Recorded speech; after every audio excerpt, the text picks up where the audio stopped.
All right. So, this is going to conclude day 5 of the Wealthy Trustee workshop. So today we went over a lot of things. We went and established our EIN for our family trust. Then we went over the asset inventory list, and then we executed our quitclaim deeds so that we can record it with the county so that we can actually transfer that piece of real estate into the trust and out of our own personal name. After that, I showed you guys the steps that you need to take in order to transfer your vehicles into the trust. And lastly, I showed you the steps that you need to take in order to transfer your businesses like LLCs and corporations into the business trust so that the business trust now owns and operates and manages those legal entities. So without further ado, I want to go ahead and open up the floor for Q&A so that I'm able to answer any and all questions that you guys might have based off of the information that I provided you guys with today. So the first hand that I see is Tyrone, and then I will definitely go into the chat for those of you guys that are unable to answer. Raise your hand and ask the questions out loud. Hey, Tyrone.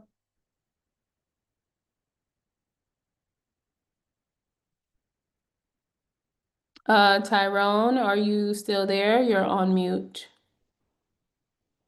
Okay, I think we lost Tyrone.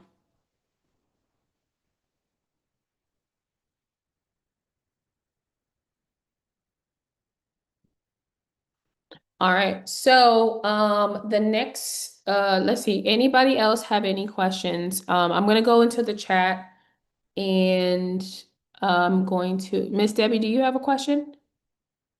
Because I saw your hand. Yes, I do. I have a lot of questions. Good Jesus. Ooh. Um, as far as the LLCs, you say we should transfer it into the business trust? What about the tax exempt trust?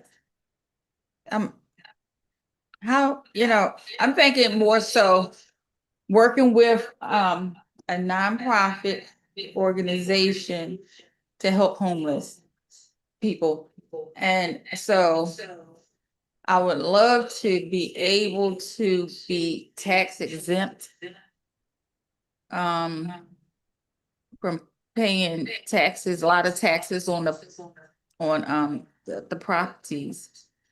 So I know I have a choice of putting them in different trusts, but I'm kind of confused how to plan to get the most benefit out as I help the community and also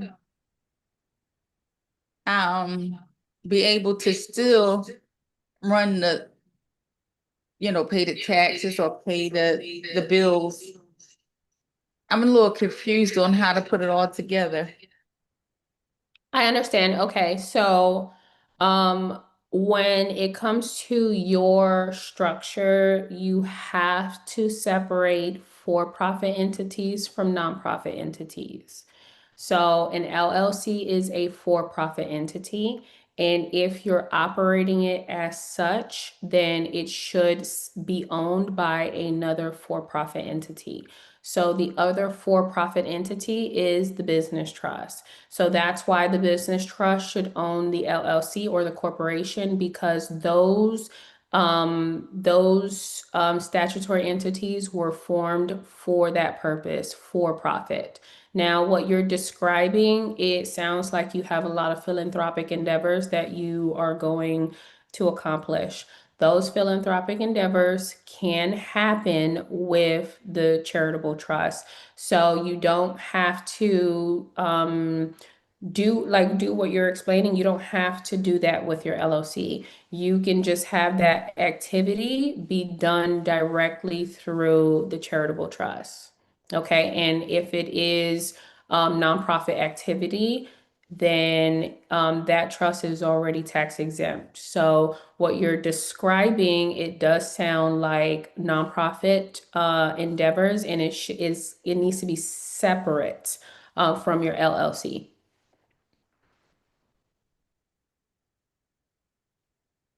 Hmm.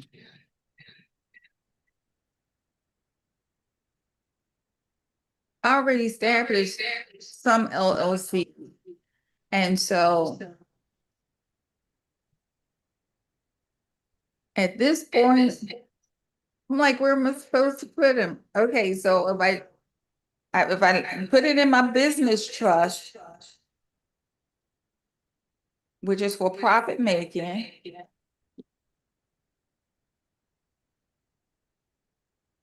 you're saying take that profit, put it into an another property that is maybe listed at or still put into another property and do that nonprofit work there. So your LLCs that you currently have, right? If they are You have to think about how you're operating these LLCs, okay? If you're operating them for profit, they should go under the business trust, okay? You have to also consider, so these are things that you have to think about. Miss Debbie, I don't want you to make a decision right now, okay? A lot of people, once they get to this point where they've completed the workshop, they're ready to go, go, go, go, go, but it might take some strategizing for you to figure out which LLC goes under which business trust, which other business endeavor goes under, the nonprofit trust, okay? So just take some time to really determine like how you're operating it, if it's for profit or nonprofit, because that's going to help you decide which trust to put it under. Okay, I think that's, yeah, because I had a problem with figuring out what trust to put it under and how, like you said, how to strategize everything Yep, to you got make. to strategize. Yeah, this is a whole structure that you have here, okay? So right now, give yourself some grace and some time because you're getting restructured because you're incorporating trust into your current structure. So I understand that you have multiple LLCs and that's fine. Okay? So you want to keep those intact and you want to continue to operate them. You just have to think about how you're going to incorporate the new trust that you're forming into what you already have existing, okay? Okay, All please. right. uh, Yeah, Okay, so don't worry. There are opportunities for us to talk offline for you to share your current structure with me in depth. So if you would like to do that, everyone who's here on the call, just go ahead and book a call with me. My calendar is on the link in the chat, excuse me. My calendar link is on the chat. So book a call with me and we can talk about your current structure just so that you can get a little bit more direction on your next steps, okay? All right, wonderful. So next we have Kyrie, and then I will definitely go into the chat and ask and answer any questions that you guys might have in the chat. Kyrie, Hey, what's happening? how are you? I'm doing good, baby. How you doing? I'm fantastic. I have two questions, right? Okay. All right, one is can my family, business, and 508 have the same address? That's a fantastic question. So these are separate entities. Ideally, you want separate addresses, especially if you are operating some of these entities in the public. So, for example, some of you guys might operate the business trust in the public. So the business trust will definitely need to have a separate address from the other trust that you are not going to be operating in the public, which is your private family trust. Okay, I got it. So my second question is, I noticed when you were showing us the example of your entities, right? And I saw where you had your registered agent had the same address as your entities. Yep, So how do that's a service that they offer. So when you go and register for RA services, you can tell them that you want the RA to be assigned as the principal mailing address, because the RA is designed to be to receive correspondence. And so that's why the RA's address is listed there, because they're going to be receiving mail. So anytime that the Secretary of State is sending mail for that entity, they're sending it to the RA, not to you. Okay, I'm good. Thank you. You're welcome, Kyrie. All right, so Tyrone has a question.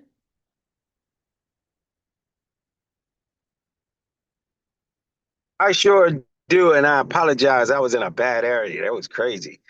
Oh, It don't kicked me worry out. about it. We know how It it is kicked on me the off. show. Yeah, it kicked me completely off. Yes, But yes. uh, to once again, I'm loving your look. I like how your nails is matching your shirt. You see, I peeped Thank that. you. Thank you, I thank see you, that. thank you. Appreciate you. Thank you so You know, much. your game be always on swole. And so, That as part. far as as far as the business are concerned, um, I know we was getting ready to get the insurance as far as the insurance policies. Is it necessary to get personal insurance? You know how they always trying to, the third parties always sending you their little solicitation about getting business insurance and all that. So do our trust need to have insurances? That's a really Do you good hear that? question. That's a really good question. So it depends on how you're going to operate the trust, if you want to get general liability or umbrella insurance for the trust. So it all depends on operation, right? Because if it is, a trust that you're not really operating like that, where it's not managing any assets, then most likely you might not need general liability insurance. But if you have multiple assets under the trust, then absolutely you might want to consider getting general liability insurance for the trust. Okay. I appreciate that. That's all I had. I just was thinking about a few things, and I keep getting these.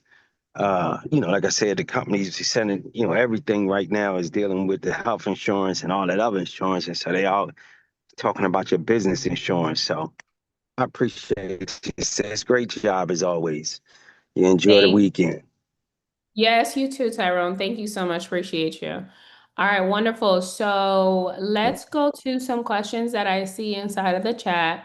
So one of them says, how does transferring your home into the trust affect the individual as their primary residence? So that's a really good question. So as long as you're placing that trust into the family trust, then that's the ideal place where it needs to be, right? Versus the other two trusts, right? You have a business trust, so your primary residence should not go in there. And then you have a nonprofit, and your primary residence should not go into your nonprofit. So the family trust is designed to hold personal assets, okay? That's what it is designed for. And inside of that particular indenture, it says that the trust is going to cover all housing expenses for the trustee, as long as the trustee is actually operating that trust in that residence. Okay. So that's what that particular trust is designed to do. And it doesn't affect your status as it being your primary residence. Okay. So you have to really, really, really make sure that you're putting your primary residence into the right trust. Okay. Do not put it into the business trust if it's not an investment property. Do not put it into the 508c1a if you are not conducting any nonprofit philanthropic endeavors from that property, okay? The next question was about property taxes, right? And so it doesn't affect your property taxes. Your property taxes are going to remain intact. And now those property taxes are going to be the financial responsibility of the trust, which means that the trust has to now cover those property taxes as well as anything and everything dealing with that particular asset. So what we mean by that is, with your primary residence, right? You not only do you have property taxes, but you have utilities, right? So those utilities should be under the trust. You have maintenance, right? You have taxes, you have insurance, you have all of these things. All of those things that are associated with that asset now is the financial responsibility of the trust. The trust has to pay the utilities. The trust has to cover and pay the maintenance. The trust has to cover and pay the property taxes. Okay. So just keep that in mind. But that's a wonderful question. And then the next question is, does it prevent the due on sale clause since it's irrevocable? So when it comes to the due on sale clause, right? The due on sale clause is an accelerated clause within your mortgage. And that is in the event that you sell the property to another individual without the mortgage company knowing. Okay. So what we have done is not applicable. Okay. So meaning that you did not sell the property and you did not transfer the property into another person's name. So that the due on sale clause would only be activated if you transferred it from your name to someone else's name. Okay. So because you're transferring it into a trust, that is a legal transfer. Okay. So there is an act, it's called the Garn Saint Germain Act. And that act allows you to be able to transfer your property into a trust without triggering the due on sale clause. Let's see here. The next question is,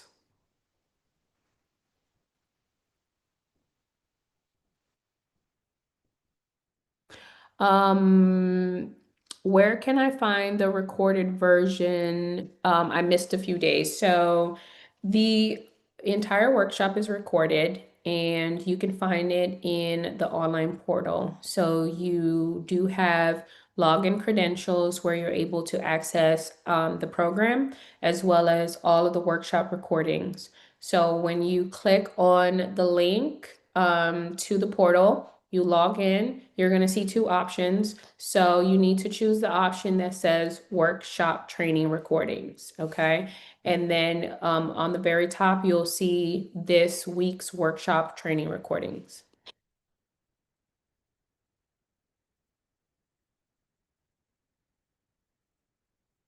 So the next question is the business purchase agreement, will it be available publicly? So no, that is a private document that you are going to be using for your records. So you want to be able to add it into your binder where you house all of your trust documents. Okay, so all contracts that are, all contracts that are associated with your trust are going to be added to your binder.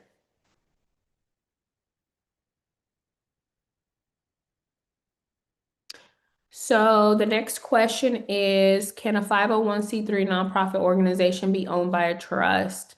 So the answer is yes, a trust can be an officer of a 501c3. And so you want to be able to keep nonprofit with nonprofit. So it shouldn't be the business trust, but it can be the 508c1a. So that is a great question.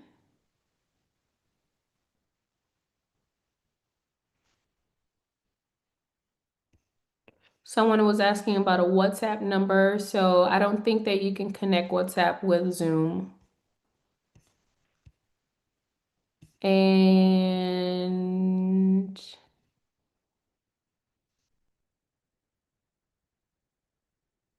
Do we open up the brokerage account for each trust, including the 508? So that's a really good question. So you can open up the brokerage account for any trust that you want to open up the brokerage account. Do you need a brokerage account for all three? Maybe not. So initially, what I would tell you is to just choose one trust. Now, is it going to be a brokerage account for like business endeavors and investments, or is it going to be for personal, right? So it depends. So, for example, if it's for business endeavors, like you are, investing in stocks, bonds, index funds, things of that nature, then you want to go ahead and have that brokerage account be opened under the business trust. But let's just say that it is a personal account, like meaning it's your Roth IRA for your retirement, or you have a custodial account for your children, then those accounts should be under the family trust. So whenever you're thinking about, after you have assessed all of your assets, right, you want to then determine which trust that asset is going to be transferred to. And so you want to always think about the usage, right?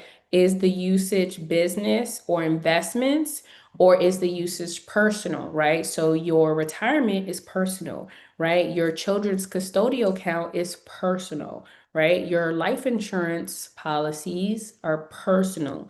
Those are not business. And so, more than likely, best practice is for you to choose the family trust.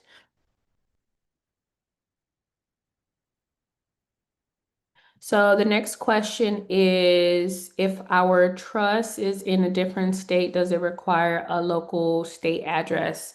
Yes, it does. So if, let's just say that you are in Texas, but you are going to establish your trust in Georgia, then you need to choose Georgia as the domicile, and then you need to have a Georgia address for that trust, okay?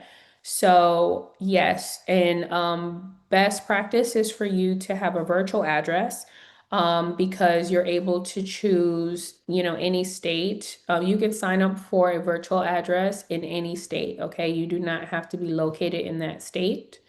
And then they'll do mail forwarding services. So they'll forward the mail to where you need it to go, but that address will be associated with that entity.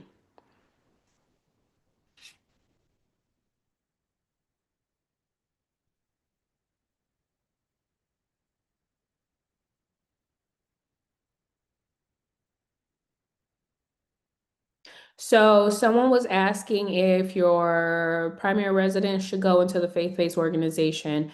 So my response to you is, if your primary residence is not utilized for faith-based activities, charitable activities, philanthropic endeavors, nonprofit endeavors, then it should not. Okay. And the next question is about tax exemption. So if you have a piece of real estate and that piece of real estate is owned by a 508c1a, it can qualify for tax exemption. You do have to apply with the county for property tax exemption. They are going to, within that application, they're going to ask you for proof of nonprofit activity, okay? So for example, let's just say that your faith-based organization, you hold services, right? So they're going to ask you, what kind of services do you hold in that structure or building? What is the seating arrangements in that structure or building? Things like that. Probably ask you for the roll call or attendance sheet of the individuals that are attending that service. Okay, so you are going to have to provide some form of documentation of the nonprofit activity that's happening in that particular piece of real estate.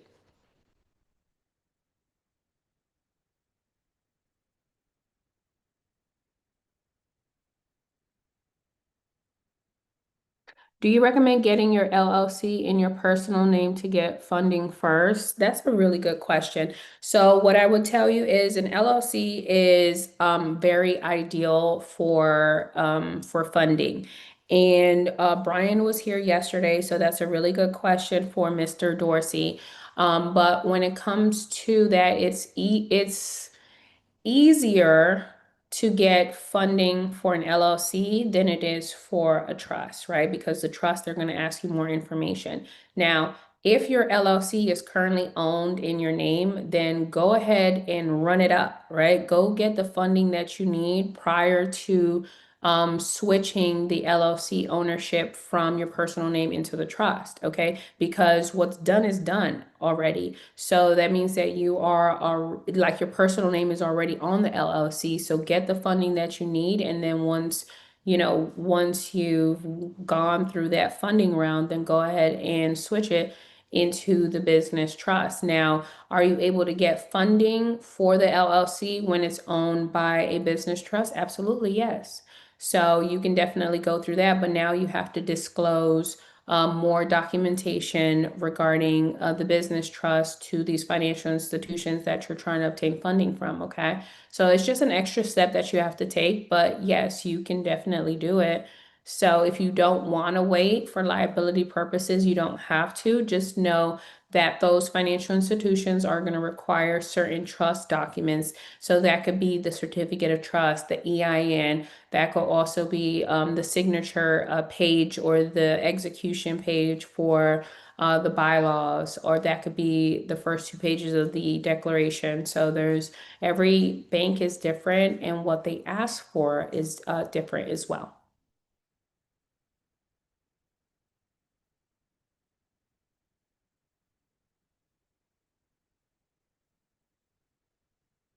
So, someone asked, does the three trust system described here help save with taxes?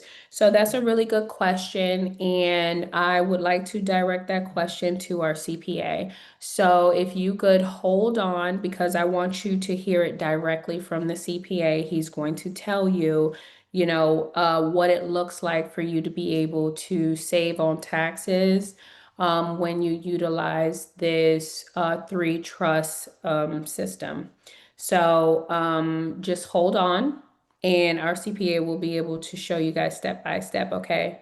But overall, if you follow the steps that you need to follow, then there is an opportunity for you to be able to save.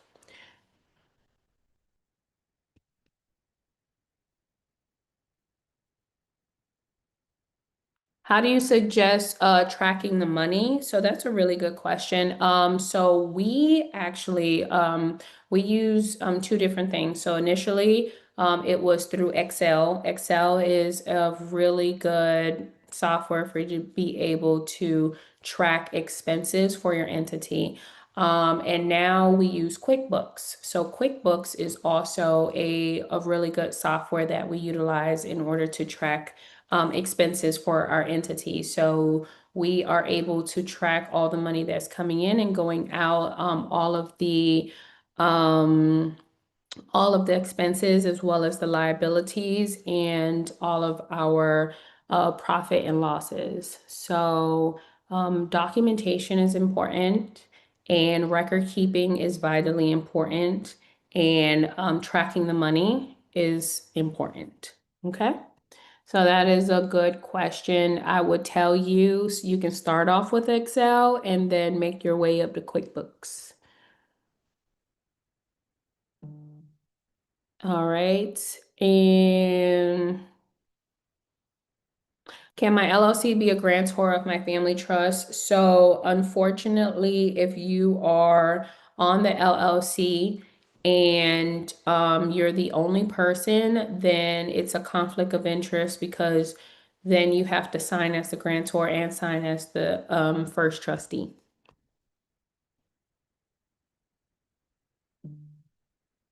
So will we file taxes for this trust this year? So that's a really good tax question for our CPA. So I'm going to ask you to defer that question to our CPA once he has, once we, have his segment. So he'll be able to answer your question, but trusts do have to file a 1041 every single year.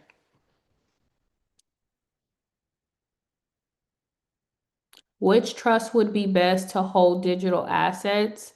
It depends on what the digital asset is. So, for example, let's just say that you're referring to like XRP, right? So, if it's for like investments, then I would tell you to hold it in the business trust. That would be a good entity to hold your XRP. If that's what you're referring to when you're saying digital assets. Yes, that was great. Thank you. I appreciate that, Christina. You're welcome. No. Lovely has a question.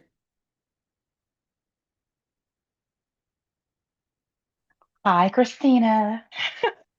Hi, Okay, Lovely. so by the way, I thought, okay, gentleman was not going to be around. I thought, that's fine. We'll get more of Christina. That's okay. All right. So this Awesome. Thank you. Thank you so much. here's absolutely my question came up when the young lady just asked something about an LLC funding, right? Funding LLCs. But I was thinking, even though the LLC is added onto a trust, well, it's the owner is a trust, right? Applying for funding, in my mind, would to me would should not cause any conflict because when you apply for funding, should it not be done under the LLC's name? It wouldn't be under the trust name. Did I understand that right, or have I thought of it correctly? Because I'm thinking, why would it be a problem? Because I mean, it just has a new owner, but when you apply for funding, it'll be directly under the LLC, the business name, since the business would already have its own credit and so forth. So that's a really good question. So you have to remember that when you're applying for funding, they still ask you for the person that's going to guarantee the loan or the line of credit. So that's where you might get into issues or delays might come about because of the financial institution, because who is the person that's going to guarantee the loan or the line of credit, right? If it's someone that's required. So on these loan applications, they ask you for personal information.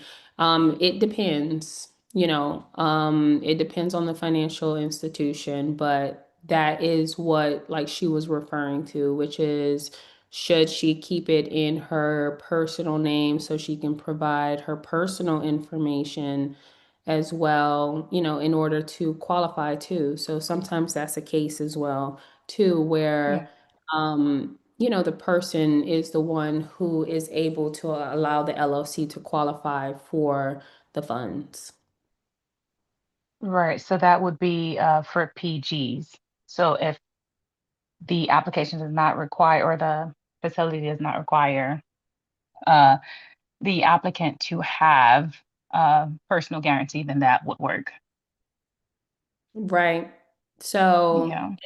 so it would so it would work, but also it just depends on if they require personal information as well. So sometimes even if you're not going to PG and if you don't have to put your social security number, they still want to know who's the person behind the entity. Yeah. True. Hmm. Mm. Thank you so much for your time. You're welcome.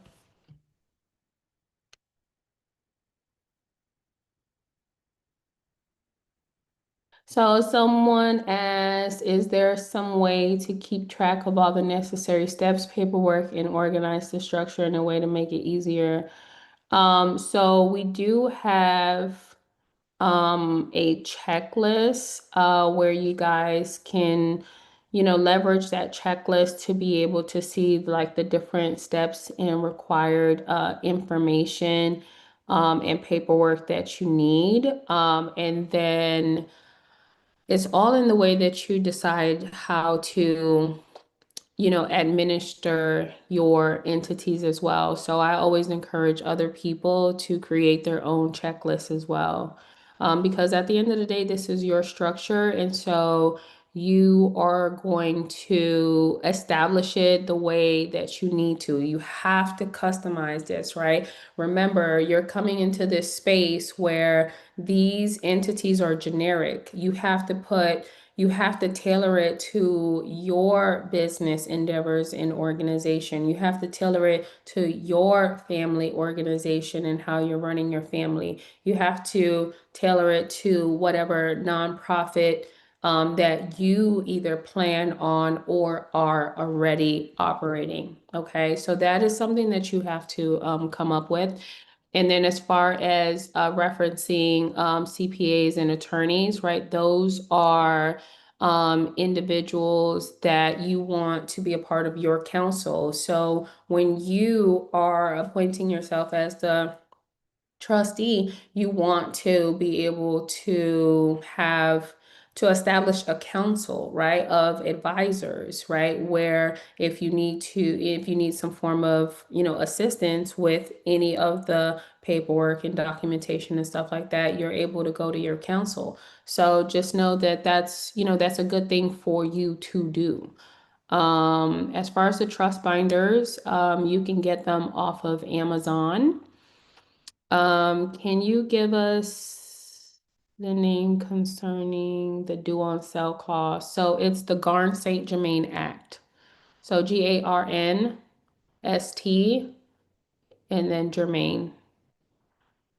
Can you speak about the owner of the property on record is deceased when doing a quick claim deed of the property as a primary residence? Oh my God. So that's a really good question. I'm just going to repeat it for Divine. Can you speak about when the owner of the property on record is deceased when doing the quick claim deed of the property of the primary residence? So, one second, you guys.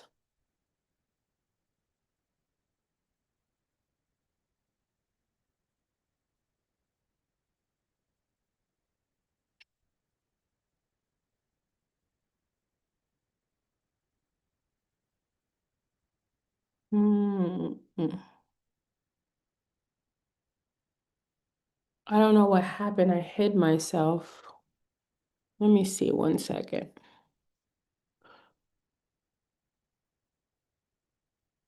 Okay, so if the owner of the piece of real estate is deceased, they no longer exist, which means that they are not able to sign for the quitclaim deed.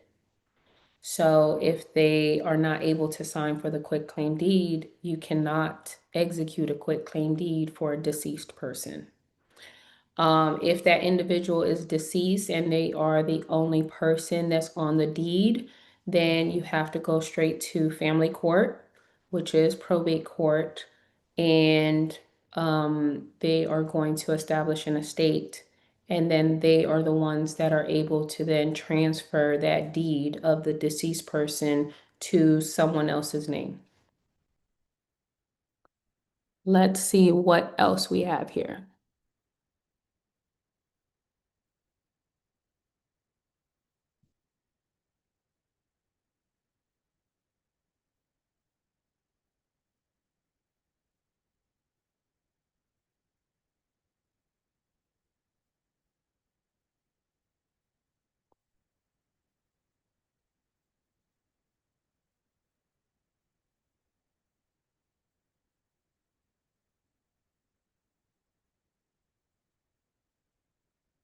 For W-2 employees, do you put all the bank accounts into the trust? You want to maintain bank accounts in your personal name if you're a W-2 employee, because those W-2 funds should go into the bank account, into your personal checking account. You do not want to commingle funds, okay? Now, with your bank account that's in your personal name, you want to list the trust as the beneficiary of that bank account.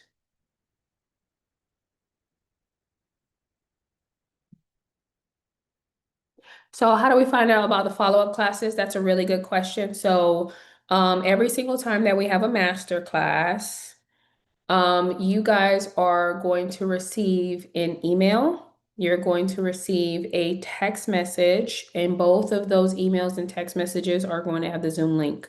We are also going to list the masterclass in the Telegram chat, and we're also going to put it in the private Facebook community. So we also have a link to our calendar. So you guys should have the link either inside of the chat or it should have gone out with the emails as well. So you can click on our calendar overall for our community so that you can see all of the upcoming master classes with the date and times, okay? And so you just have to look out for your email and your text message for the Zoom link. So our next master class is going to be on Tuesday. It's going to be at 7 p.m. Eastern Standard Time. And we are going to be talking about credit for that master class. So it is going to be with one of our newest educators. So I'm going to introduce you to our educator. And we're going to be talking about credit and how you, like what needs to actually be on your credit report, how you can improve it, how you can rebuild it, and then how you can leverage it in order to get capital, right? And that's what we want to know, right? We want to know how can we get the capital that we need? How can we leverage our credit profile? Because all of us, that's one thing that we do have is credit, right? So you're going to be getting more information, but I just want you guys to know now that we do have a master class on Tuesday at 7. And then I'm going to see when Depot is able to do our master class next week. So it could very well be on Friday or even Saturday. But typically we do our master classes Tuesdays and Thursdays. But because next week is Thanksgiving, we will not have a master class on Thursday. So Tuesdays and Thursdays are when we host our master class. Typically, it is at 7 p.m. Eastern Standard Time, unless the educator has a conflict of interest when it comes to that time, and then we will schedule it for another time. But typically, it's at 7 p.m., okay? So with that being said, let's continue on with Q&A. Let's see what else we have here. Can you transfer your personal brokerage account over to the trust? Yeah, you can. You just have to contact the brokerage and let them know that you have a trust and you want the account to be owned by the trust. So every single brokerage there is different. So some of these brokerages, they will just automatically transfer the assets that you have, the stocks and the funds. Um, and some of them will, so they'll either automatically transfer it or they will just change the name on the account. So it just depends on your brokerage and how they do things, okay?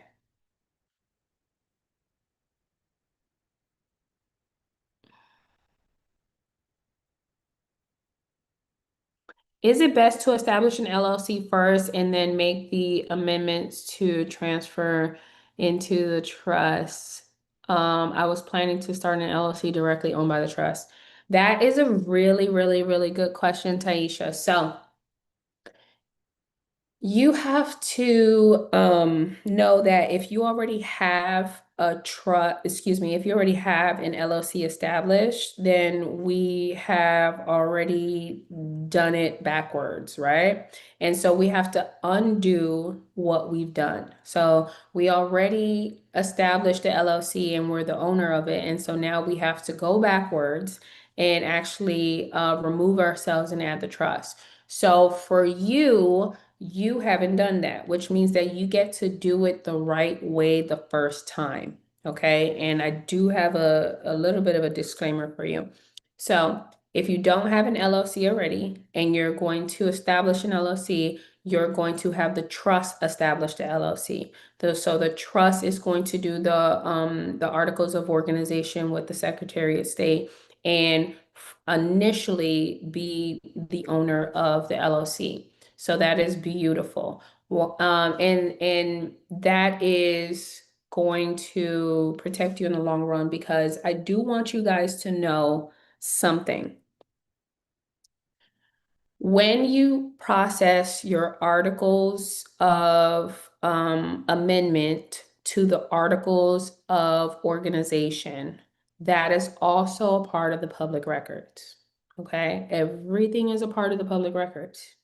So that means that what I showed you earlier, that amendment, people can see it on the Secretary of State.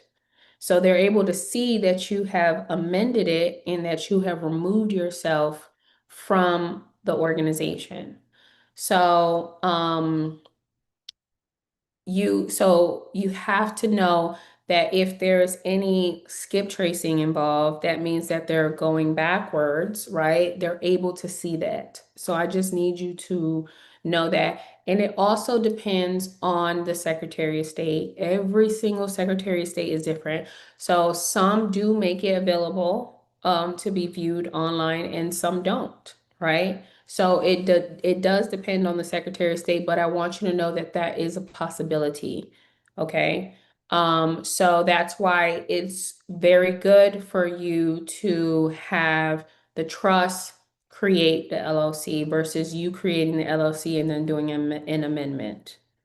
No.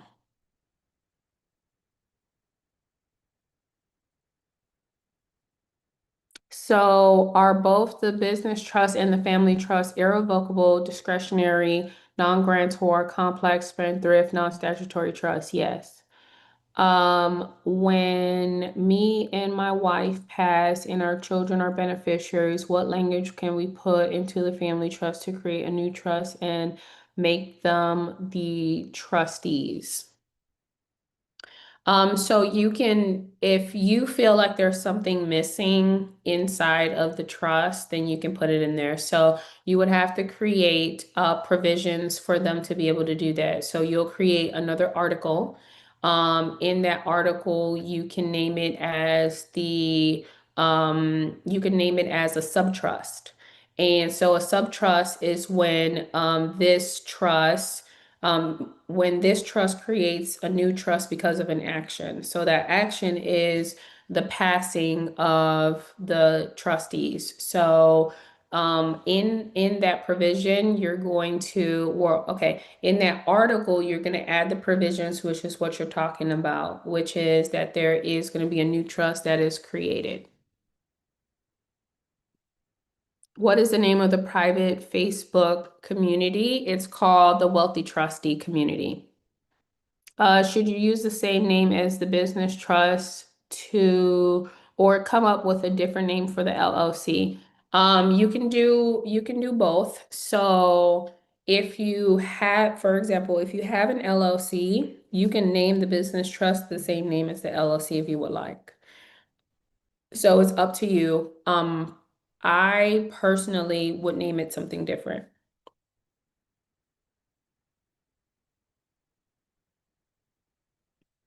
You don't have access to the Facebook group, so please send us a text message. And you can also send us an email.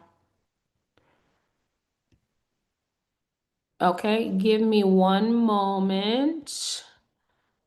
Give me 2 minutes and then we can continue Q&A.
All right. Someone asked if an S corp can be the grantor of the trust. So any entity can be the grantor of a trust. So S corp, C corp, LLC, or even another trust can be the grantor of the trust. Can you make sure that I'm on the list to receive notifications for the master class? Yeah, the master class is going to be great. So we have a bunch of upcoming master classes. We have a lot of educators who are going to be coming in and teaching you guys. Another upcoming master class that we're trying to put on the schedule right now is going to be dealing with AI. So you know that AI is something relatively new, but we have to learn about it. So we have a bunch of master classes coming up. Shirey, you have a question? Yes. Hi, how are you? I'm great, Sunshine. How are you? Oh, I'm exhausted, but I'm good. I'm good. I'm blessed. Yes. Um, So sorry, my, you're exhausted. I am. I've just been going, trying to get it all done. Not just this, but other projects. So Yeah, God is blessing me. that's Pray beautiful. for me. Ma'am, of course, without a shadow of a doubt. Okay. So my Yes. question is, Mm-hmm. you had just told someone that if someone died, say if you died and you were the trustee, or a couple and both of you died and they wanted their children to um, inherit the trust or something like that. Couldn't Mm-hmm. you name them if they're a beneficiary in the family trust? Couldn't you name them as a successor, or they can't be a successor and a beneficiary? Yeah, they can be a successor and a beneficiary. So that's a really good question. And yes, so that's not what they were asking though. But Oh um, no, okay, I yeah, thought that's what they were asking. no, they were asking if they could put instructions in there that the children have to create a new trust, right? So a lot of us, we actually want to establish trust for our children. So I will Mhm. tell you personally, I have a trust established for my children. So my children, they have their own trust. Why? Okay. Because my children, they have YouTube channels. And so their trust is going to be generating income through the YouTube channel.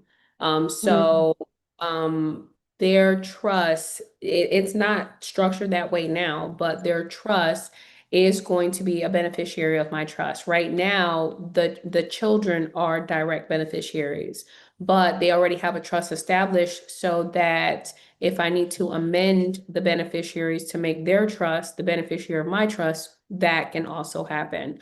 Um, Oh, so, so you want to also consider that why. Because when your trust expires, then those assets go straight to the beneficiary. The beneficiary is your children. So now you're putting the asset back in a vulnerable situation to where it's going back to an individual's name, right? I see. Um, Okay. yeah, so that's Okay, why that makes sense. yeah, so that's why it's either important for you to do two things, for you to establish a trust for your children, and you can, and then they can also take over their trust once they're 18, right? They have their own trust, they're going to college, they can operate in that space because you established it now while they were a minor. So you can either do that or just ensure that that trust that you're establishing, your family trust, that Hmm. trust doesn't expire. Okay. So, question is something that you were saying. So, who's the trustee of the trust that you set up for your children? You are. And then once they are of age, then they can be the trustee. And you put that is it the articles? You put that in, you write that in that once they become of age, then they become the trustee of Correct. their own trust. Of their own trust. Yes. So, Okay. so it's a trust that you created for them, right? So Correct. I personally stay away from that word like own because I'm it's not. sorry. Yeah, yeah, Yeah, I right. know. So, but you know and understand. So it Yeah. is a trust that you created for them to be able to operate when they're of age. Okay. Thank you. You're welcome. Have Thank a you. wonderful weekend. Hey, you too. Thank you, thank you, thank you. All right. Bye. And then another question was about the ministry trust, if it is irrevocable, discretionary, non-grantor, complex spendthrift, and non-statutory. So it is, but I would not use the word spendthrift when it comes to the ministry trust. So you could stay away from that term because there are no spendthrift provisions. It's not applicable with that type of trust. But everything else is. And any other questions? I do have another question. What type of trust did you establish for your children? So I established a family trust for them, which is, so the family trust, we call it the family trust, but it is a personal asset holding trust. So that is for personal use and personal endeavors. And I actually have two. So I do have a business trust for them. So the business trust is where the YouTube channel is under the business trust, and then they have a personal trust so that once they're of age, they can take over the personal trust. And the business trust is strictly for the YouTube channel. So yeah, my kids have a YouTube channel. My download resources page is different from the one that's on the video for the family trust. The resources, we're always adding resources, so it's always going to look different. So I'm not sure if that's what you're referring to. Let's see here. Any other final questions?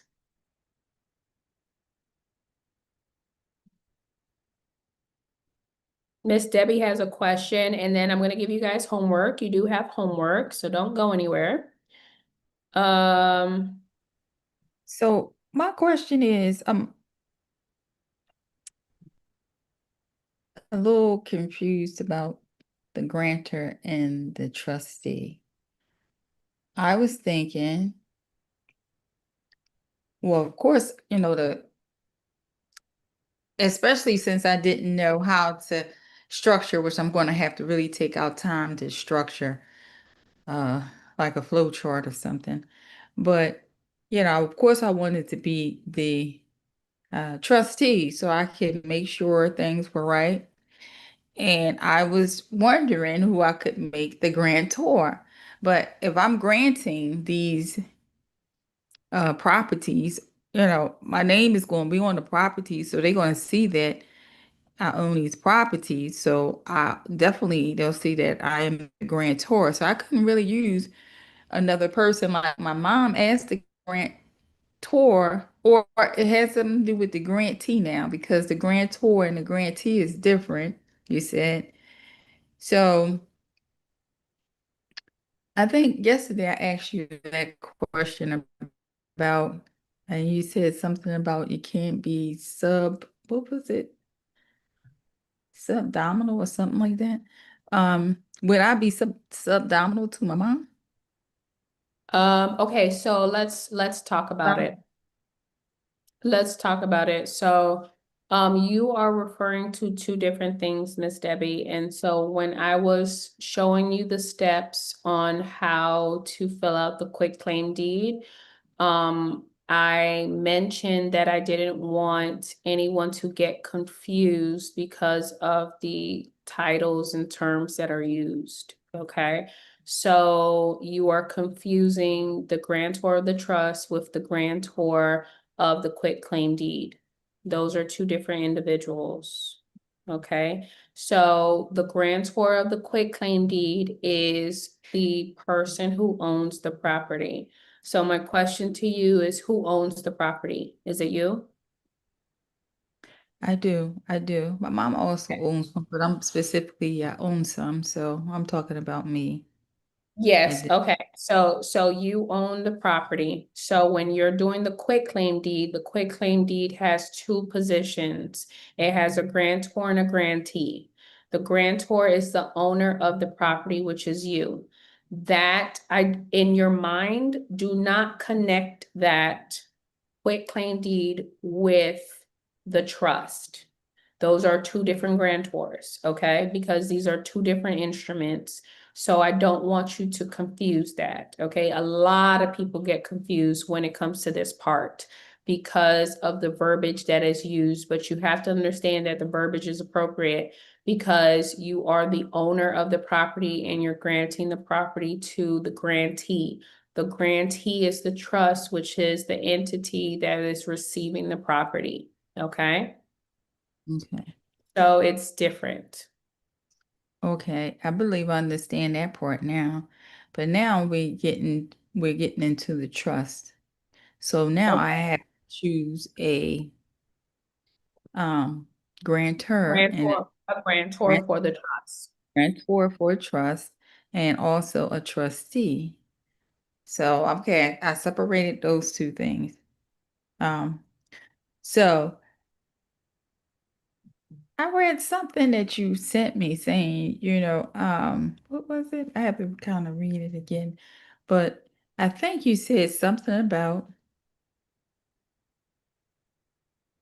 for example, if I want now, I would like to be the, of course, trustee because I don't have all my stuff together. I don't have all the T's. I don't know the strategy or anything like that. Of course, I have to put that together, but.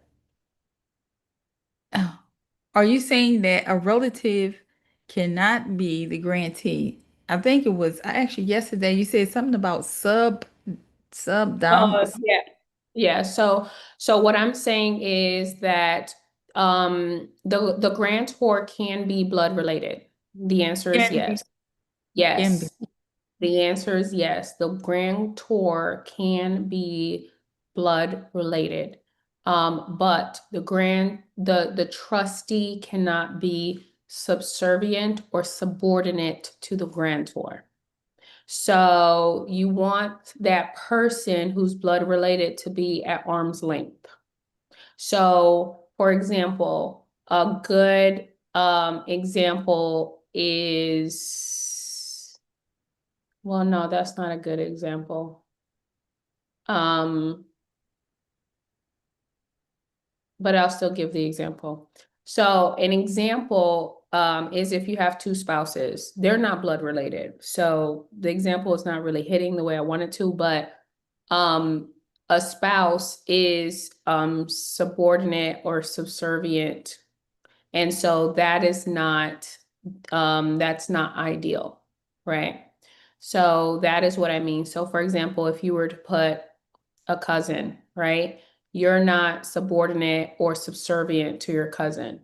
So although they are blood related, that relationship dynamic doesn't exist. So they can serve as a grantor. Does that make sense? I think it's a little bit more clarity, but I was really thinking maybe to use my mom as the grantor and myself as the trustee, but I wasn't sure if that was, unethical.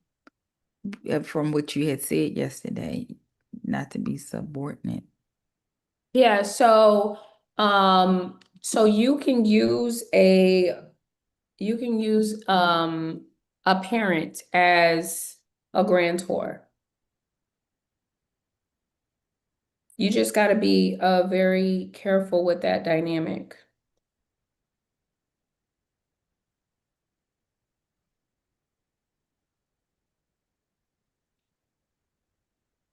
All right. Okay. Okay, thank you, Miss Debbie. I'm going to move on to the next question. We got a few more questions and then we are going to wrap it up for today, you guys. So the next question I see here is, hold on, let me move the chat really quickly. All right, so the next question is, how do you properly utilize a third-party grantor when establishing your trust for Medicare purposes? So you want to keep that person who is adding assets to the trust private because they are on Medicare.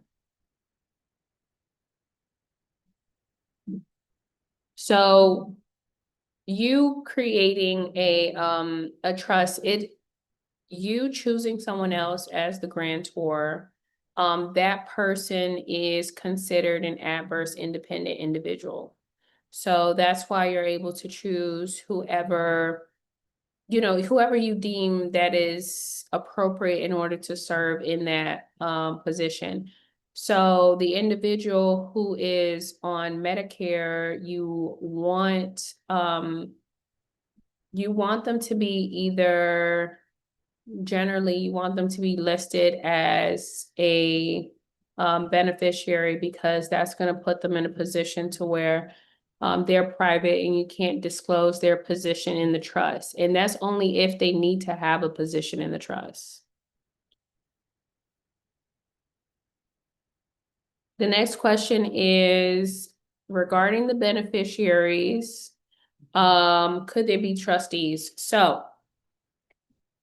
a trustee can list themselves as a beneficiary.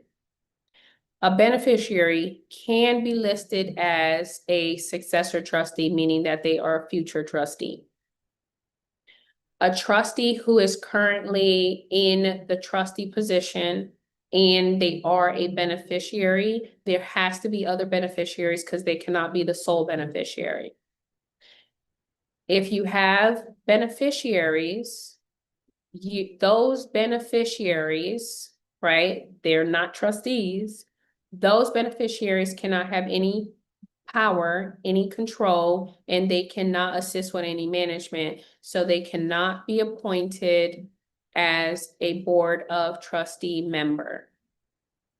So you just have to be very careful with that, okay? So your adult children, right? If you want them to have some type of power and control, do not list them as a beneficiary. So it's best for them to be a trustee. But can they be trustee and beneficiary? Yes, but there has to be other beneficiaries. So for example, if your adult children have children, then you're going to list your grandchildren as the beneficiaries, and then you're going to list your adult children as your co-trustee, which can then allow them to be a beneficiary and a trustee.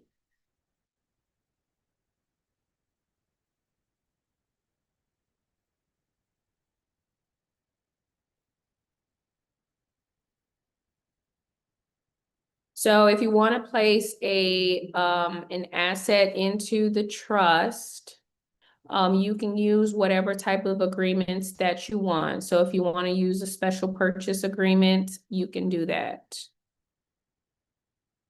So a son-in-law or a brother-in-law is arm's length. That's good. Can a grantor be on the board? No, a grantor cannot be on the board. A grantor can only be a grantor. Is there a maximum number of donations for the 508? The 508 can receive an unlimited amount of donations. There might be restrictions on who is donating. So for example, if you as an individual on your 1040, if you're donating, then your maximum is 60%.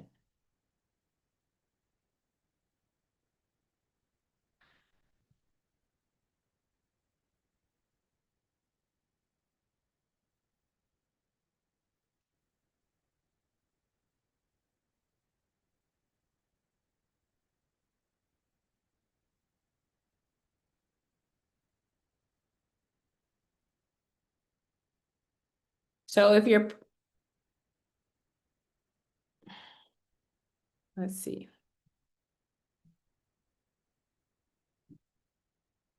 If you're planning to retire next year and for Medicare purposes, do you still list yourself as the trustee? So that is a decision that you have to make. So I would tell you that if you want to maintain control over those assets, yes, and you want to remove those assets from your personal name as soon as possible. Because when it comes to Medicare care, they have a look back period. It depends on the state. Can a beneficiary add their personal assets to the trust? Yes, it's unlikely. So the trust is not designed for them to do that, but they can do that if they would like to do that.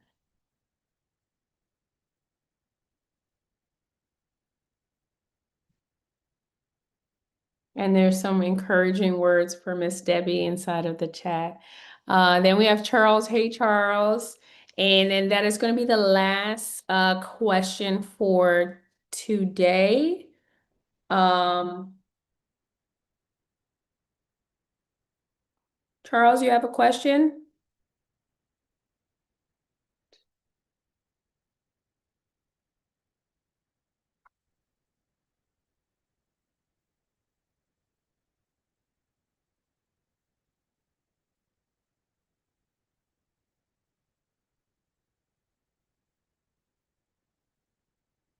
So if I make 100,000 in a year and donate 60,000 to the 508, I'm just getting taxed on 40. That is correct. So you can ask that question to our CPA when we have that session with our CPA.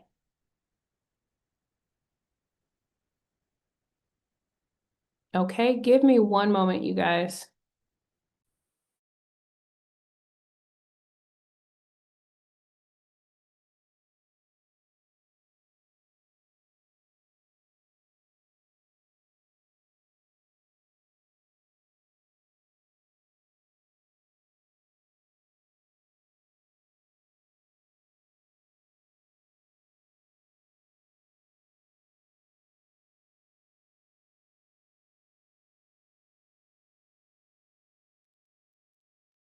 All right, guys. So, all right, next what we're going to do is let me tell you what your homework is. So the first piece of homework is that you should have received a survey in your email, and I would greatly, greatly appreciate it if you would go ahead and fill out that survey, just to let us know what your experience has been.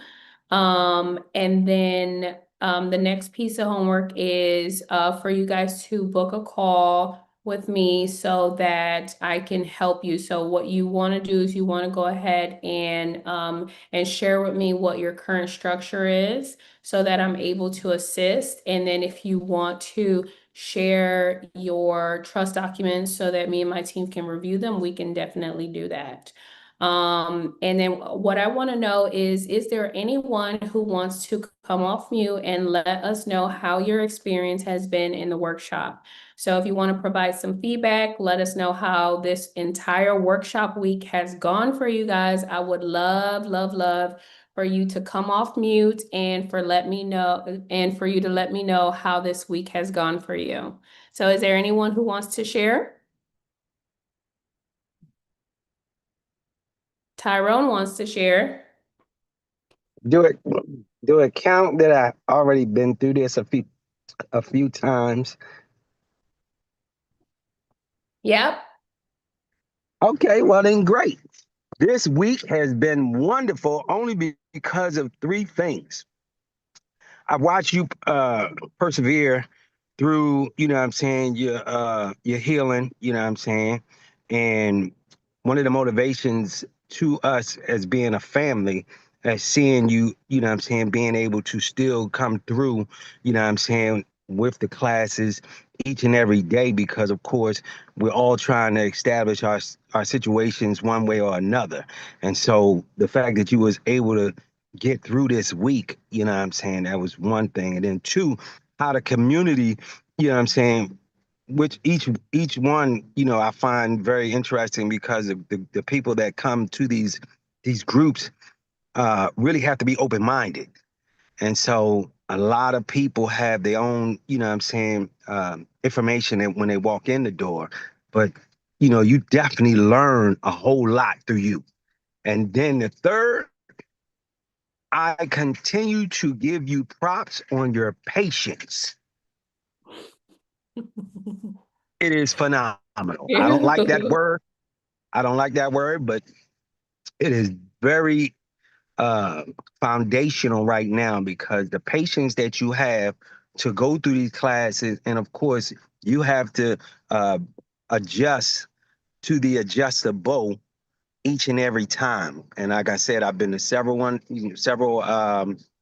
classes, and you know, adapt and change and adjust appropriately, professionally, and beautifully.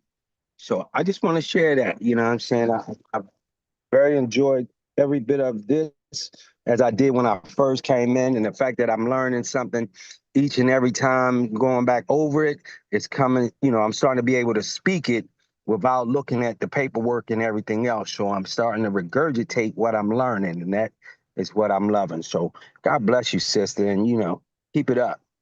Thank you so much, Tyrone. I appreciate you for saying that. Thank you, thank you, thank you. I just, I'm definitely going to push through and help everyone that's here in the community. I have all the patience in the world to be able to, that's why I don't want to get off the calls, right? Even though like I have to go pick up my kids from school and I have to do all these other things, I do not want to end until I answer every single question because they are so important to me. You guys are so important to me. So I'm going to continue to show up and I appreciate you continuing to show up. So Tyrone has been with the community for a while and he shows up whenever his schedule allows, and you guys have lifetime access to the workshops. So every single time that you have the availability to be able to jump on to one of the workshops and ask a question or to gain more clarity or information, please do so. So one thing that I want you to know is that this is a journey. So a lot of you guys, this is your first time on the workshop and you need to give yourself some grace, and you need to be able to just be patient with yourself as well, because the first time around it can be overwhelming and there's a lot of information that is being downloaded into your system, and so you want to be able to allow yourself the time to process it. So don't rush through creating your trust or filling out the indenture or anything like that. Allow yourself time to process, to connect all of the dots. Go ahead and watch the recordings, attend the next workshop that we have so that you're able to then connect all of the dots. You're able to then retain all the information. You're able to then feel comfortable and highly encouraged to be able to know, yes, I can execute this, or yes, I'm doing this the right way. So thank you, Tyrone. I appreciate you. Next we have Kyrie. Can you hear me? Yeah, perfectly. Hey, what's happening again? Um, Hey. ear- earlier, during the session, I had text something in the chat box, and I was saying when I first got this course, I told my wife, I said, I think this course is gonna be a blessing. It sounds like $1 million thing, but like now, with the information I'm getting from you, this thing is priceless. You heard me? This thing is seriously priceless. And I always had a problem. I've never been a person that have problems with getting money. I'm from New Orleans and I'm a paper chaser, a certified paper chaser, and I get money, me and my wife, but we never knew what to do with it because of them gangsters in the government always taking the bulk of our money. So now I'm looking at the tax bracket that we in and the questions that I'm asking you and the stuff that I'm learning. Man, them people in a world of trouble. You heard me? They in a world of trouble. They're not about to get my money no more. My wife is a nurse practitioner. We have a lot of property, but like I said, that government, they taking more than they should. So I would rather have this money because I was telling my wife, I said, I'd rather be able to give this money away to other people and help other people than giving this money to the government. And now you show us a way out. We have a way out to be able to help people, bring our family up, and do bigger things in life instead of giving it to the gangsters and the government. And I really enjoy this silk course, and I'm putting other people on to it because I tell them, I say, y'all want to learn this for yourself. I say, I can explain it to y'all. I say, but this lady, the way she explained it and the patience that she had working with the people, and that's another thing I'm noticing. I say, y'all gonna greatly benefit from it. So, all I can say is keep on doing your thing because I've tried a lot of courses and none is like this here. Nothing I've come across over the years is like that. I even hired lawyers to do stuff for me. And the information that I get from you, because lawyers don't explain the stuff, they just want to do it. Right here, I don't need nobody no more because the information you're giving me, you teaching me how to do it myself. Like they say, you could teach a person, you could give somebody something to eat, or you could teach them how to fish for themselves. Man, I'm fishing for myself, you heard me? And I'm about to eat everything in the river. Oh my gosh, I love that, Kyrie. Thank you for saying that because it is so true. I just want to say congratulations to you and your wife that you guys took that leap of faith to know that this was the right program for you. And I love how you're giving this example that like I'm teaching you how to fish because that is the truth, right? I want you to know this information. I want you to be able to, to roll right off the tongue, right? Different trust terminology, and for you to be able to know exactly what's inside of your trust, and for you to be able to set it up and transfer all your properties into a trust and protect them, right? Because it's true, right? The government will take your house away from you. Let's not pretend like that doesn't happen every day. Okay. So now you're in a position to where you get to protect your assets and you and your wife get to leave that legacy that you're working so hard for, especially as a nurse practitioner. Come on now. I'm a registered nurse, so I know how hard nurses work. So with that being said, you got it. I just want to say congratulations because you really are in the right place and it's really at the right time, right season. So thank you for being here, Kyrie. Next we have, is it Chris? Yep, that's me. Awesome. Hello. So I Hi. just want to, hi, Christina. I just want to say I've been in the community since June. When I came in June, I was in the mindset that I would do it right then and there. I would do it as you were teaching us, but every day I hung up. I hung up with a headache because I was overwhelmed with information. But like Miss Debbie, her facial expressions keep cracking me up every single time. But I just want to say to you, Miss Debbie, come on the calls. The Q&A is the best part. From since June, I've been on every month just for the Q&As because yes, Christina does one-on-one, but sometimes people ask questions that give that light bulb moment and it helps. So don't get overwhelmed. Christina is the best, like the fellas said before me. She does it with style, grace, and elegance, and lots of patience. So stick with it. She is the best. And don't be afraid to make mistakes because I made mistakes. I put things in wrong trust. But from being here, I learned to correct those same mistakes and I'm good. So just stick with it and stick with her. She is the truth. Thank you, Christina, for all you do. You are the best. Thank you, Chris. I appreciate you for saying that. And thank you for confirming that the journey does get easier.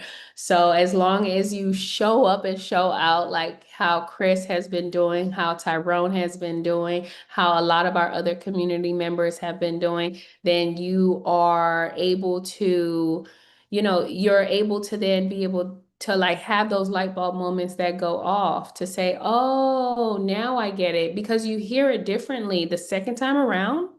Like the second time that you do the workshop and even the third time, you hear things that you didn't hear the first time, right? Because of selective hearing, or you gain the clarity that you need because now you've heard it a second time and it starts to make sense. It's clicking. So thank you for confirming that, Chris. I appreciate you so much for being here. And I love that you are, just a resource to the community and so supportive and giving words of encouragement to Miss Debbie. So this is Miss Debbie's first workshop. And Miss Debbie, what I want you to know is that our next workshop is literally not next week, but the week after. So if you give yourself that patience and grace, I hope that your schedule will allow you to be able to attend, because it's just a couple days away, like 10 days, I think. So it's December 1st to the 5th, and we're going to do this all over again.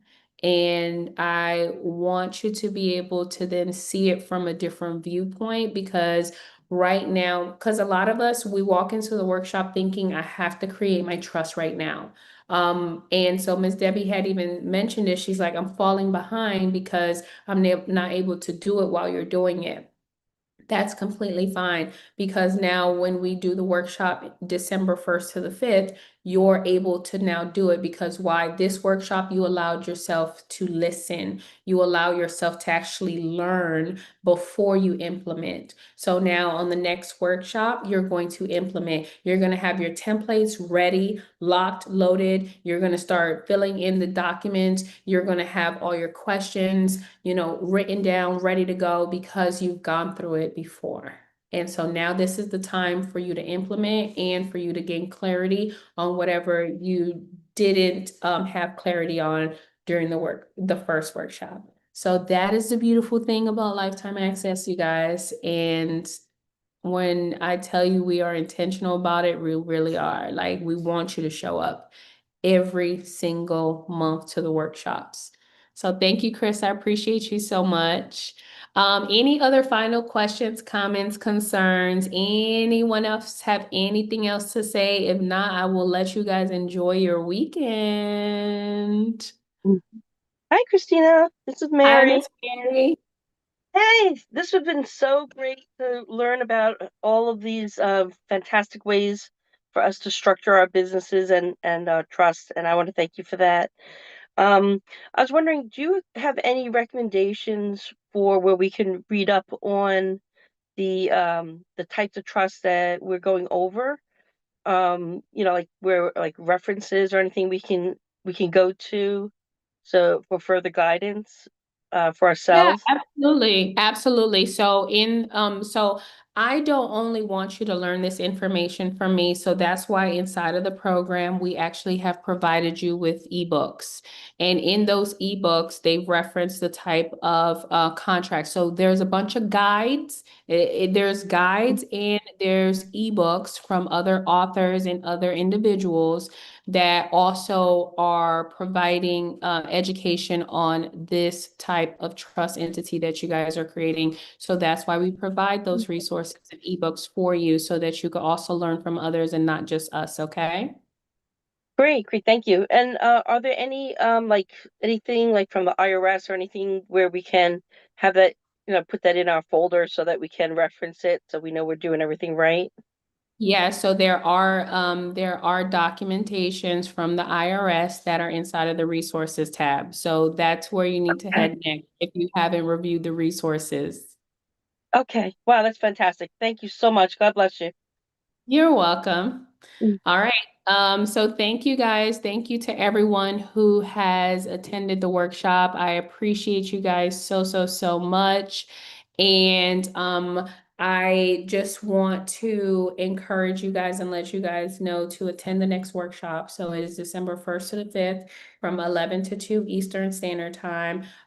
Take a look at our calendar so that you can see all the upcoming master classes. We also have Q&A sessions as well, which that Zoom is just for you to be able to answer, for you to be able to ask questions. So you will be able to see what that calendar looks like for all of the upcoming events that we have for the remainder of this month, as well as for December. So just look out for that. But I will tell you that our next masterclass is this upcoming Tuesday at 7 p.m. Eastern Standard Time. So without further ado, I'll let you start your weekend, you guys. So thank you so much. I appreciate you so much. Oh, one thing that I wanted to mention is that we are going to Ghana. So we are going to Ghana December 13th to the 20th. We have a tour. And the tour is from the 13th to the 17th, and then we have a conference from the 17th to the 20th. So if any of you guys want to go to Ghana with us, so it's me and other people in our community that will be traveling to Ghana, pretty much in 3 weeks. So it's 3 weeks away. So if you guys are interested, you guys can click the link that's inside of the chat for a beautiful curated experience that we have upcoming in December. So without further ado, I will let you guys start your weekend. So thank you so much for being here. And I hope that you guys have a highly favored rest of your day and weekend. And we'll see you on the masterclass next week, Tuesday at 7. Bye. Bye, Thank you, everybody. Christina. Welcome. Bye. Thanks, Christina. Peace. Happy Bye. Thanksgiving, Bye. everybody. Have a good weekend. Thanksgiving. God bless all. Thanks for the Bye. encouragement. Bye-bye.